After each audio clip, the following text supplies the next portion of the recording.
ঘরে থাকা সহজ উপকরণ দিয়ে আজকে আমি আপনাদেরকে একটা মজাদার ডেজার্ট রেসিপি শেয়ার করে দেখাবো। এই রেসিপিটা তৈরি করলে মেহমান অথবা বাসার সবার কাছে প্রশংসা পাবেন, এটা কিন্তু শিওর। আসসালামু আলাইকুম সবাইকে, কেমন আছেন সবাই? আশা করছি ভালো আছেন। আজকে আমি আপনাদের সাথে একটা মজাদার ডেজার্ট রেসিপি শেয়ার করব। তাহলে চলুন রেসিপিটা শুরু করা যাক। তার জন্য আমি এখানে ব্রেড কেটে নিয়েছি। প্রত্যেকটা ব্রেডকে আমি 4 টুকরো করে কেটে নিয়েছি। এখন আমি এগুলোকে ফ্রাই করে নিব। তার জন্য ফ্রাই প্যান বসিয়ে দিলাম। ফ্রাই প্যানে আমি পানিটা শুকানো পর্যন্ত কিছুক্ষণ ওয়েট করলাম। তারপর এখানে আমি দিয়ে দিলাম ঘি। ঘিটা গলে গরম হয়ে গেলে আমি এর মধ্যে এখন দিয়ে দিব ব্রেডগুলা দিয়ে আমি এগুলোকে ব্রাউন কালার পর্যন্ত ভেজে নেব। ব্রাউন কালার করে তারপর আমি এগুলোকে তুলে ফেলবো। ব্রেডগুলা ভাজার সময় চুলাটাকে মাঝারি আঁচে অবশ্যই রাখবেন। হাই হিট করা যাবে না, হাই হিট করলে ব্রেডটা পুড়ে যাবে। তাহলে খুব আস্তে আস্তে এই ব্রেডগুলোকে এভাবে করে ভেজে নেবেন। আর ব্রেডগুলো ভাজতে বেশি সময় লাগে না, খুব দ্রুত হয়ে যায় একদম অল্প সময়ে। অল্প সময়ের কোনো ডেজার্ট যদি আপনারা চান তাহলে এই ডেজার্টটা ট্রাই করবেন, আশা করছি ভালো লাগবে। এখন আমার ব্রেড ভাজার সময় ঘিয়ের পরিমাণ কম হয়েছিল, সেজন্য আমি আর একটু ঘি দিয়ে দিলাম। ঘি দিয়ে আমি এগুলোকে ভেজে নিচ্ছি। এই তো 2 পিঠই আমার ব্রাউন কালার হয়ে গেছে। এখন আমি এগুলোকে তুলে নিব। তুলে একটা বাটিতে রেখে দিব। তারপর আমি বাকি ব্রেডগুলোকে আবার সেম ভাবে ভেজে নেব। সবগুলো ব্রেডকে আমি সেম প্রসেসিং এ ভেজে নিব।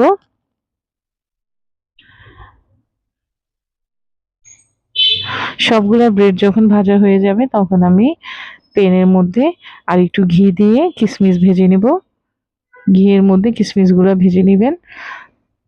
আর যখন ঘি দিয়ে আপনারা এই পাউরুটি কিংবা পাউরুটি এবং উম, শুকনো উপকরণগুলো ভেজে নেবেন, তখন আপনার এই রেসিপিটা থেকে খুব সুন্দর একটা ফ্লেভার আসবে, খেতেও আপনাদের ইউনিক লাগবে। এখন আমি এখানে লিকুইড দুধ গরম করে নিয়েছি একদম ঘন করে। তার মধ্যে আমি এখন দিয়ে দিব বাকি উপকরণগুলো। আমি এখানে দিয়ে দিব একদম সামান্য ভ্যানিলা এসেন্স। তারপর আমি এর মধ্যে মিষ্টি খাওয়ার পরিমাণ অনুযায়ী এখানে দিয়ে দিব চিনি। চিনি আমি এখানে আমাদের মিষ্টি খাওয়ার পরিমাণ অনুযায়ী ইউজ করছি। যে রকম মিষ্টি খান ঠিক সেই পরিমাণ চিনিটাই আপনারা ইউজ করবেন।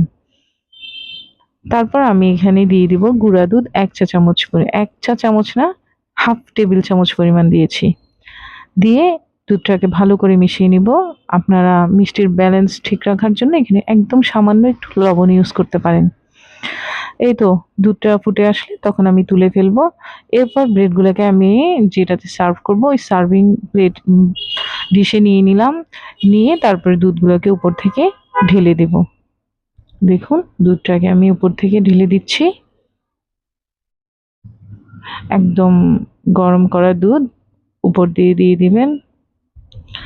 দিয়ে তারপর শুকনো উপকরণগুলো দিয়ে সার্ভ করে নিলেই তৈরি হয়ে যাবে আপনার এই মজাদার ডেজার্ট। এই ডেজার্টটা খেতে কিন্তু অনেক মজা হয়। ট্রাই করে অবশ্যই দেখবেন, আশা করছি ভালো লাগবে। বাচ্চাদেরও অনেক পছন্দ হবে এই ডেজার্টটা। আপনারা চাইলে এখানে বাদাম ইউজ করতে পারেন। আমি বাদাম ইউজ করি না, বাদামটা আমার তেমন একটা পছন্দ না, সেজন্য আমি দেই নাই। এই তো দেখুন খুব মজাদার একটা ডেজার্ট আপনাদের জন্য তৈরি করে ফেললাম। তো আমার এই ভিডিওটা যদি ভালো লেগে থাকে তাহলে আমার ভিডিওটা লাইক কমেন্ট শেয়ার করে আমার পাশে থাকবেন। ধন্যবাদ সবাইকে।